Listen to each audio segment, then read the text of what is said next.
When I say the words organizational culture, what thoughts go through your mind? I want to talk today about the importance of culture, especially if it's killing your mission. For 13 years, I was the director of operations for a small internship called Innovative Weather at the University of Wisconsin-Milwaukee. We had meteorology students who were getting the head knowledge, the classroom knowledge, and then we would give them an opportunity to work in the real world, get some experience forecasting with real world clients and having to experience all of that with the purpose of making them better prepared for the professional environment that they needed to get ready for. Now, while the forecasting was important, what was probably slightly more important was getting them ready to be the kinds of people who could understand the importance of office culture, especially because many of them would go to small offices, and how just one wrong person can really upset the ability to accomplish the goals of that office. And so the professional development was something that we really worked hard on. And so I've seen from the ground up just the importance of this culture, and we worked very hard on this idea that culture enables or inhibits vision. Now, all of us are leaders. All of us have been charged with the vision and the mission to get us there. And I'd like to just, so that we're on the same page, I'd like to have us understand vision this way, that vision is a goal and mission is the actions or the things that we do that make the vision happen. Maybe another way for an analogy that I'll use throughout this is that your vision is a destination and your mission is like the car that gets you to the destination.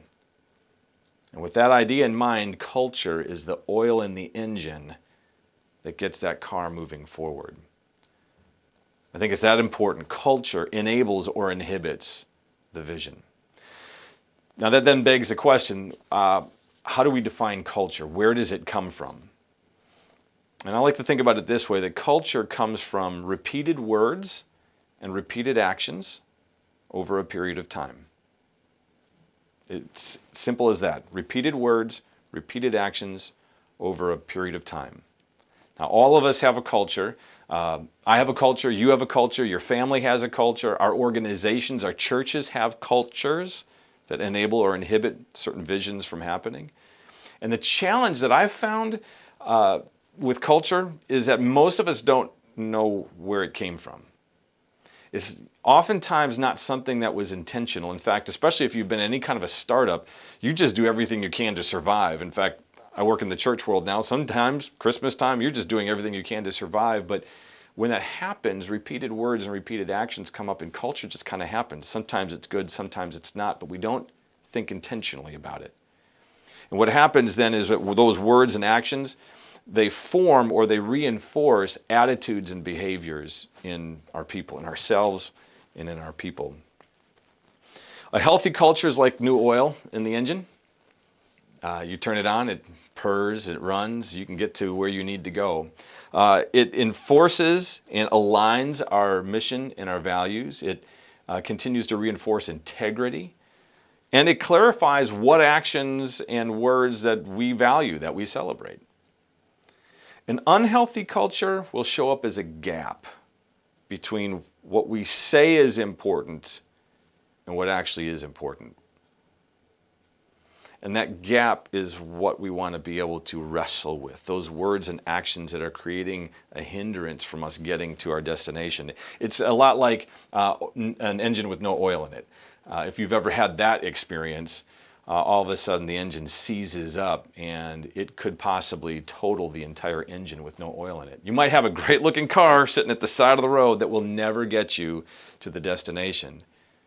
And for all of us who've been there, it then begs the question, how do we change culture if we're broke down by the side of the road? This is not an exhaustive list, certainly not in 10 minutes, but I'd like to give us a thought that very simply what we want to look at doing is replacing hindering words and actions with attitudes and behaviors, words and actions, that actually move us forward. Simple enough, right? I'll give you 3 thoughts on what I mean by that, some ways that we can wrestle with this. Number 1 is understand the value of a mantra. Mantras are these sayings that kind of come up or sometimes we're intentional, but we actually all have them.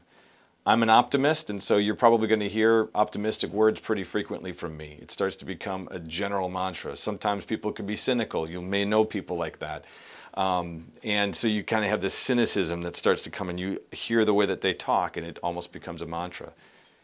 One of the mantras that I heard recently that I've been now employing in a number of different places is this idea that what gets rewarded gets repeated. I make sure that our team understands that, hey, what gets rewarded gets repeated. This is an important idea. At Innovative Weather, we had a couple too. We would talk with our students because we believe it was so important that a culture enables or inhibits vision, and we want you to be leaning in a positive way that makes the culture happen. So we tell them that over and over again. We talked about the idea of servant leadership. Our definition was, can you be humble enough to learn and yet confident enough to lead, and the wisdom to carry both? These are mantras that helped really underscore our culture in our office and kept us healthy. Another thought that we have to consider is this, that you may need to change the system or how you operate. There's some things in the car that we may need to really look at. I now work in the church, and trying to reach America today is a little different.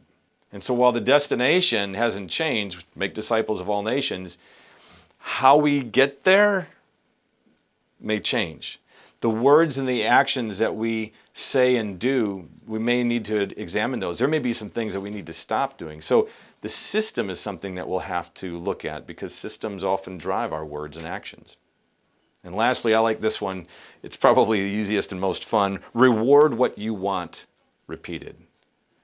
We as leaders can reward what we want to see repeated.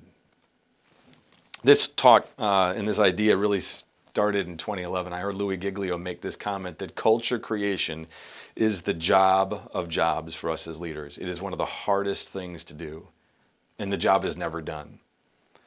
And so for us as leaders, if you're struggling with a culture that's keeping the mission on the side of the road and not getting to the destination, for us as leaders, I'd like to give us just two thoughts that perhaps might help. And that's the idea that as leaders, we would value and reward humility and honor. Humility, good way to think about it, is seeing other people, while pride sees myself, honor sees other people. Humility does. Honor is simply celebration. I love this, just celebrate more. I don't do this well, but this idea that we remember that you and I have been honored, that's why we're here. And so because we've been honored, we can honor. What do these two things do? Humility, as I was thinking through this, humility increases curiosity and listening. When we're not defensive, humility allows us to lean in and say, help me understand. And when we're curious and when we listen, that increases trust.